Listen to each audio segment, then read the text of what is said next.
Warahmatullahi wabarakatuh. Apa kabar sahabat Tadarus Online? Berjumpa lagi bersama saya Taufik Bilfaqih. Anda bisa memanggil saya Bang Bil. Di video kali ini mungkin kita tidak diskusi dengan ChatGPT, tapi ada satu kisah yang ingin saya share kepada teman-teman, yaitu kisah salah seorang sahabat. Ini kisah nyata ya.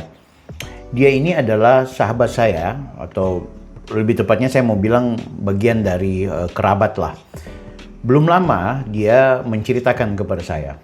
Jujur di tahun 2020 ya, 2020 atau 2022 ya kalau nggak salah, saya bertemu dengan dia. Kebetulan bertemunya di Pulau Bali.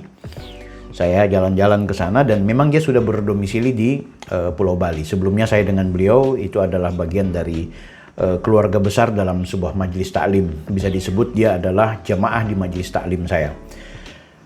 Menariknya, saya diskusi bertanya kepada yang bersangkutan tentang bagaimana dia saat ini sudah memiliki satu usaha yang luar biasa.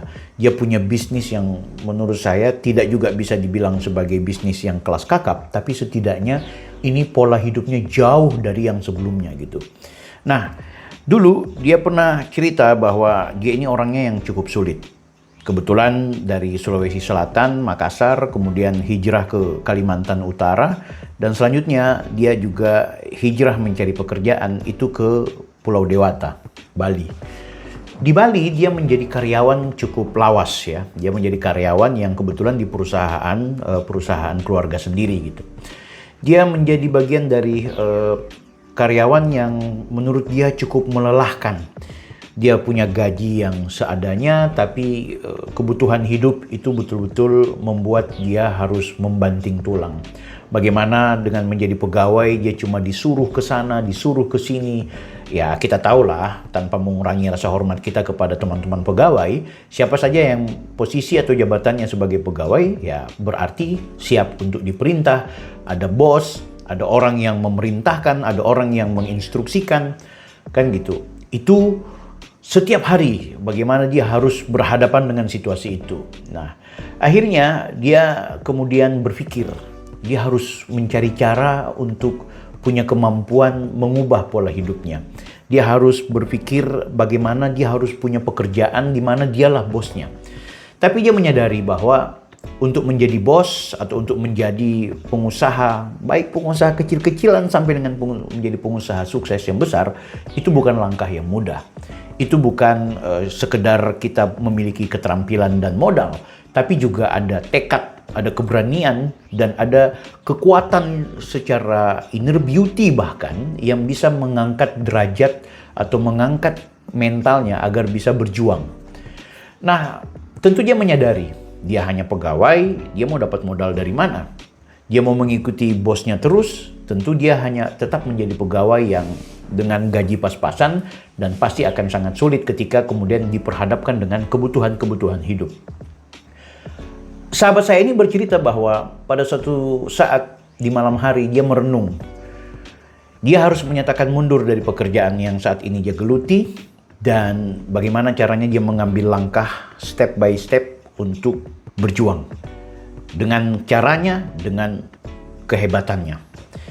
Tapi sahabat sekalian perlu diingat, dia memang tidak memiliki modal, dia memang tidak memiliki kekuatan untuk menjadi pengusaha yang hebat. Tapi dia punya satu keyakinan bahwa dia pernah berguru, dia pernah belajar. Ya melihat kadang kesuksesan atau keberhasilan seseorang itu bukan hanya karena dia memiliki banyak pengalaman. Bukan hanya karena dia memiliki kemampuan, dia bukan hanya karena dia kebetulan memiliki modal dan memiliki bantuan-bantuan orang sekitar. Tapi ada satu yang menurut dia, kadang-kadang orang berhasil itu karena keyakinan. Kalau keyakinan ini kemudian betul-betul matang, di mana keyakinan ini akan membuat ia memiliki tekad yang kuat, maka modal, bantuan, atau apapun yang di sekitar itu bisa mengikutinya. Itu menjadi prinsip sang sahabat. Nah, sahabat sekalian, yang ingin saya sampaikan di sini adalah saya penasaran. Keyakinan itu terbentuk dari apa gitu? Keyakinan bahwa Anda bisa sukses itu dari mana? keyakinan yang membuat Anda bisa menggapai satu keberhasilan itu munculnya dari mana gitu?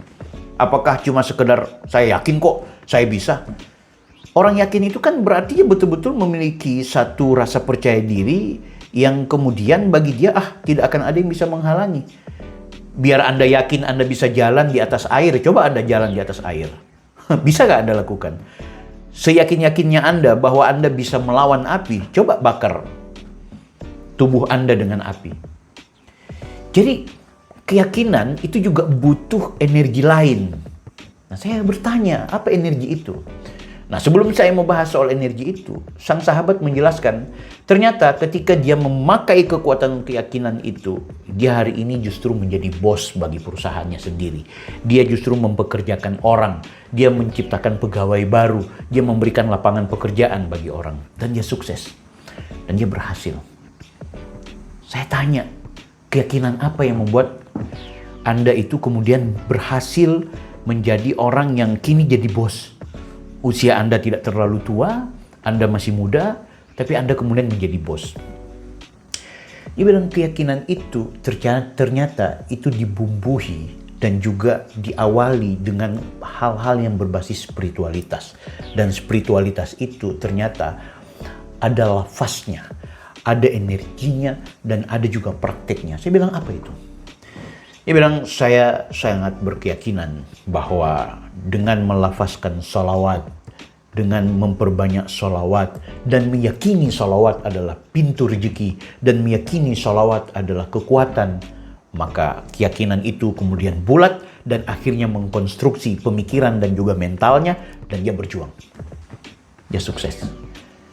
Guys, kalau Anda berkeliling di muka bumi ini, dan Anda bertanya kepada orang-orang yang sukses, jarang sekali orang sukses itu kemudian tidak membuat kesaksian di mana energi positif yang berkaitan dengan spiritualitas, yang berkaitan dengan hal-hal yang berbasis religiusitas, itu kemudian tidak diutarakan. Rata-rata orang sukses, rata-rata orang hebat selalu membuat pernyataan yang berbasis spiritualitas. Selalu mengungkapkan ada hal yang berbasis energi spiritual, jalur langit yang mengkonstruksi dirinya bisa berhasil sampai dengan sejauh itu. Jadi bagi kalian yang sampai dengan saat ini sedang bergelut dengan ribuan masalah, dengan sejuta proses, jangan khawatir. Selama Anda memiliki spiritualitas, selama Anda menempelkan keyakinan-keyakinan yang diawali dengan sesuatu yang bersifat religius, seperti dalam Islam ada sholawat, ada istighfar, ada beramal, ya. Anda beramal itu energi, guys. Anda kemudian baik memberikan senyum kepada orang lain, itu nilai ibadah dan ada unsur spiritualitas. Maka Anda dipastikan akan mendapatkan titik terang. Makanya dalam Islam itu dikenal bahwa di balik kesulitan pasti ada kemudahan. Dan Tuhan menginginkan kemudahan bagi hambanya, tidak menginginkan kesulitan bagi hambanya. Tinggal bagaimana sang hamba ini mampu mengaktualisasikan dan menggali potensi yang Tuhan berikan sehingga ia pun maju dan mendapatkan kesempatan emas. Bukankah setiap orang yang memiliki masalah itu sudah sesuai di takarannya gitu. Jadi takaran setiap kita itu kan sudah diukur sama Tuhan. Jadi Allah itu udah mengukur, oh Taufik Anda di sini, Bang Bil Anda di situ. Anda kesulitannya di sini aja, nggak boleh lebih karena kapasitas Anda di situ. La yugallifullahu nafsan illa wus'aha. Ini penting. Jadi tidak mungkin masalah yang kita bebani itu di luar dari kemampuan kita. Itu nggak mungkin. Sehingga itu ketika kita mendapatkan masalah, kita kemudian digeluti dengan problem-problem, itu pasti kita harus meyakini, oh ini Tuhan uji saya. Oh, ini Allah sedang melihat kapasitas saya dan ingin menguji sejauh mana dan seperti apa kemampuan dan keyakinan saya sehingga saya bisa keluar dari masalah ini. Guys, kata kuncinya adalah sholawat. Kata kunci dari video ini ingin saya katakan adalah soal bagaimana spiritualitas itu juga penting. Sekali lagi, kalau Anda kaya kemudian terbebas dari masalah, betapa banyak orang kaya yang justru tidak akan menggunakan bunuh diri sebagai penyelesaian hidup. Dan betapa banyak orang bunuh diri juga orang kaya gitu. Kalau Anda hanya dengan kekayaan bisa selesai dari masalah, betapa banyak orang kaya yang pasti tidak akan ada dengan masalah hukum, tidak ada konflik, tidak ada isu-isu tertentu, tidak ada hal-hal yang membuat dia menjadi pesakitan. Kalau hanya ukuran kaya. Kalau hanya gara-gara Anda minum obat ini, minum ramuan ini, terus Anda sehat, kenapa tidak semua orang sehat dengan ramuan dan obat-obat itu? Artinya kita butuh energi lain. Energi lain itu salah satu diantaranya adalah sholawat. Allahumma sholli ala Sayyidina Muhammad wa ala ali Sayyidina Muhammad.